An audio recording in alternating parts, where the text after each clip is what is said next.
ఇంట్లో ఉన్న బంగారాన్ని విడిపించి ఆ రోజు ఆన్లైన్ రేటుకే మేము కొంటాం. Sharma gold company. నమస్తే, వెల్కమ్ టు సుమన్ టీవీ. నేను గిరిజ. ఇవాళ మనతో పాటు ప్రముఖ జ్యోతిష్య వాస్తు పండితులు, జ్యోతిష్య శిక్షణ నిపుణులు, లలితాదేవి ఉపాసకులు బ్రహ్మశ్రీ నానాజీ పట్నాయక్ గురువు గారు ఉన్నారు. వారితో మాట్లాడిద్దాం. గురువు గారు నమస్కారం. శ్రీమాత్రే నమః.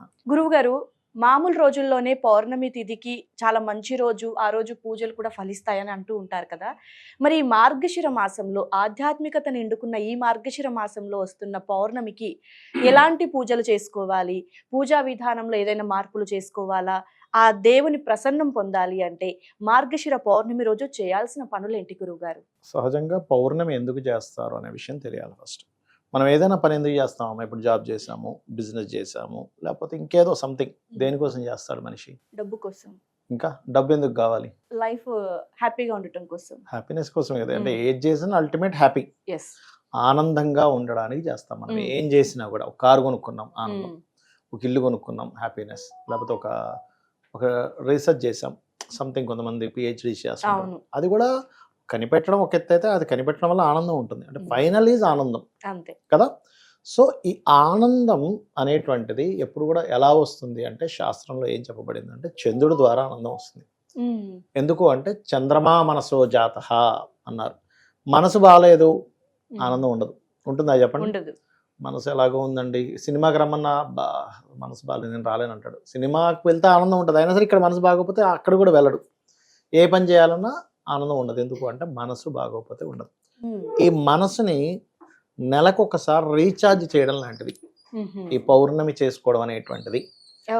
ప్రతి పౌర్ణమికి కూడా ఎవరైతే చంద్రుడిని చూస్తూ, ఆ చంద్రుడికి నిండు చంద్రుడు ఉంటాడు కదా, చలివిడి తయారు చేస్తారు. బియ్యపు పిండి, కొంచెం బెల్లం, తురినటువంటి బెల్లము, ఇవన్నీ వేసి చలివిడిగా తయారు చేస్తారు. కొంచెం పానకం కూడా వేస్తారు అందులో. చలివిడి తయారు చేసి చలివిడి, ఆకు, ఒక్క, అరటిపళ్ళు, చిన్న మనకి పప్పుతో ఒక రకమైన పదార్థం చేస్తారు. అది ఇవన్నీ ఏంటంటే మనకు తెలియకుండానే గురుబలాన్ని, చంద్రబలాన్ని పెంచుతాయి ఈ పదార్థాలు. ఎలా పెంచుతాయి? కామన్గా ఇంట్లో తినేస్తే పెరగవు. వాటిని పెట్టి లలిత చదువుతారు. లలిత కానీ, లేకపోతే లక్ష్మీ అష్టోత్తరాలు కానీ. ఎందుకు అంటే చంద్రుడు, రవి మనకి లలితాసహస్రనామాల్లో ఏం చెప్పబడిందంటే తాటంక యుగలీభూత తపన ఉడుప మండల. అంటే అమ్మవారి తాటంకములు ఏవైతే ఉన్నాయో అవి తపన మండలము, ఉడుప మండలం. తపన మండలం అంటే సూర్యమండలం, ఉడుప మండలం అంటే చంద్రమండలం, చంద్రుడు కారకం. అందుకని అవి రవిచంద్రుడుగా చెప్తూ ఉంటారు. అందుకని అమ్మవారి యొక్క చెవి తాటంకములతో సంబంధించినటువంటిది ఏమిటంటే దారిద్రాన్ని తొలగిస్తుంది. ఇప్పుడు మనకి చూడండి, దారిద్రం అంటే ఏమిటి? డబ్బులు లేకపోవడము, ఆరోగ్యం బాగోకపోవడము, లేకపోతే ఎప్పుడు ఏదో ఒక అవమానాలు కలగడం, ఇవన్నీ దారిద్రాలు. ఏమిటో ఈ దారిద్రం అంటూ ఉంటాం. చెవులు ముఖ్యంగా ఇది 3వ స్థానం అంటారు. అమ్మకం ఎవరికైనా బాగా దారిద్రం అనుభవిస్తున్నారు అనుకోండి, అంటే ఎలాగ అనారోగ్యాలు, ఇంట్లో ఎప్పుడు ఏదో రోగం, ఎప్పుడు ఏదో ఒక నిండా, ధనం లేక ఇబ్బంది పడుతున్నారు అనుకోండి, అమ్మవారి తాటంకములు చూసి కనుక ఎవరైతే అమ్మవారి స్తోత్రాలు చేస్తారో వాళ్ళకి దారిద్ర నాశనం అవుతుంది. దారిద్ర నాశనానికి కొన్ని నామాలు ఉన్నాయి. అందులో ముఖ్యంగా ఓం తాటంక యుగలీభూత తపన ఉడుప మండల, ఈ నామం ఒకటి దారిద్రాన్ని తొలగిస్తుంది. రెండవది కనకాంగద కేయూర కమనీయ భుజాన్వితాయే నమః, దారిద్రాన్ని తొలగించి ధైర్యాన్ని ఇస్తుంది. ఈ 2 నామాలు అద్భుతమైనటువంటి నామాలు లలితాసహస్రనామాల్లో. అయితే ఎవరైతే ఆ రోజు చక్కగా సాయంత్రం పూట సూర్యాస్తమానికి ముందే స్నానం చేసి చక్కగా అన్ని అమర్చుకొని నిండు పౌర్ణమి నాడు అది పెట్టుకొని లలిత చదువుకొని, లేదా విన్నట్లయితే, చాలా మందికి రాదు, చదవడం రాదు, విన్నారు, ఇంగ్లీష్ మీడియం చదువుతారు, సంథింగ్ ఉంటుంది, వాళ్ళకి ప్రాబ్లమ్స్ వాళ్ళకు ఉంటాయి. అది అమ్మవారి వైపే అలా చంద్రుడి వైపు చూస్తూ నమస్కరించుకొని అలాగా చేసుకొని నైవేద్యం పెట్టి హారతి ఇచ్చి చక్కగా అక్కడే పంచోపచారాలతో గంధాన్ని సమర్పించి, పుష్పాన్ని సమర్పించి, ధూపము, దీపము ఇవన్నీ సమర్పించి తర్వాత అమ్మవారికి నైవేద్యం పెట్టినటువంటి ఆ యొక్క దాన్ని ప్రసాదంగా ఇంట్లో వాళ్ళందరూ తిన్నట్లయితే మానసిక వైకల్యం ఉండదు మనిషికి. అంటే మానసిక దుర్బలం అనేటువంటిది ఉండదు. మానసికంగా చాలా స్ట్రాంగ్గా ఉంటారు. ప్రధానంగా మనకు అన్నిటికంటే ముఖ్యమైనది ఏంటంటే మనసు బలంగా ఉండాలి. చిన్న చిన్న విషయాలకు భయపడడం ఇవన్నీ పోతాయి. హ్యాపీగా ఉంటారు. అసలు ఎంత ఆనందంగా అనిపిస్తుంటుంది అంటే అబ్బా అన్నట్టుగా ఉంటుంది. అది ముఖ్యంగా పౌర్ణమికి ఉన్నటువంటి విశేషం. అయితే పౌర్ణమి రోజు నైవేద్యాన్ని అంటే కిరణాలు పడేటట్టుగా బయట పెట్టి లలితా సహస్రనామం చదివేసి దాని తర్వాత అందరూ ప్రసాదంగా తీసుకుంటారు. ఓకే అది గురువు గారు. అది చేయాలి. అంటే పౌర్ణమి రోజు సాధారణంగా పూజలు చేస్తూ ఉంటారే తప్ప ఇంట్లో అంటే చంద్రుడి కిరణాలు ప్రసాదం మీద పడి ఉమ్. అది భుజించడం వల్ల మంచి జరుగుతుంది అనే విషయం తెలియదని నేను అనుకుంటున్నాను గురుగారు. గురుగారు, పౌర్ణమికి ప్రత్యేకించి అంటే మీరు ఇందాక చెప్పినట్లుగా అర్ఘ్యం ఇచ్చేసి మనం భుజించటం దీంతో పాటు ఇంకా ఇతరతర ఉపయోగాలు కానివ్వండి, లేదంటే ఇంకా మనం చేయాల్సిన పనులు ఏమైనా ఉన్నాయంటారా గురుగారు? తప్పకుండా ఉన్నాయమ్మా. ఒక్కొక్క పౌర్ణమికి ఒక్కొక్క విశిష్టత ఉంటుంది. మార్గశిర పౌర్ణమి అమ్మ ఇది. ఎందుకంటే మృగశిర నక్షత్రము నాడు చంద్రుడు రవి నుంచి సప్తమ స్థానంలో ఉన్నాడు. అందుకని మార్గశిర పౌర్ణమి మృగశిర నక్షత్రం సంబంధం కాబట్టి. ఈ మార్గశిర పౌర్ణమి ప్రత్యేకంగా ధన సంబంధంగా వచ్చేటువంటి ఇబ్బందులను తగ్గిస్తుంది. ఫైనాన్షియల్గా చాలా ఇబ్బంది ఉందండి, తగ్గుతుంది. అలాగే కుటుంబ సభ్యుల్లో ఎవరితోనైనా స్త్రీలతో గొడవలు ఉంటాయి, కొంతమందికి భార్యతోనో సిస్టర్స్తోనో వాళ్ళతో, ఆ గొడవలు తగ్గిస్తుంది ముఖ్యంగా. అదేవిధంగా ఎవరికైనా ధనం ఇచ్చాము, ధనం రావట్లేదని ఇబ్బంది పడుతున్నారు, మార్గశిర పౌర్ణమి ఖచ్చితంగా మంచి ఫలితం ఇస్తుంది.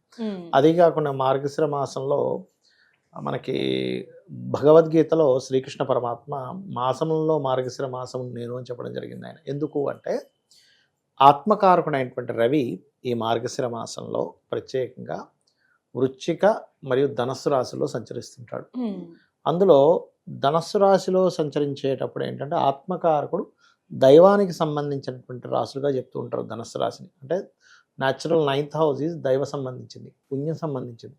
అందుకని ఆత్మకారకుడు, ఆత్మ పరమాత్మ అని రెండు ఉంటాయి. ఎప్పుడైతే ధనుసు రాశిలో సంచరిస్తుంటాడో ఈ మాసంలో చేసేటువంటి అంటే ఈ పౌర్ణమి నుంచి చేసేటువంటిది ఏదైతే ఉంటుందో, అమావాస్య వరకు చేసేటువంటి పూజాది కార్యక్రమాలు ఏవైతే ఉంటాయో అవి మీకు ఎక్కువ ఫలితాన్ని ఇస్తాయి.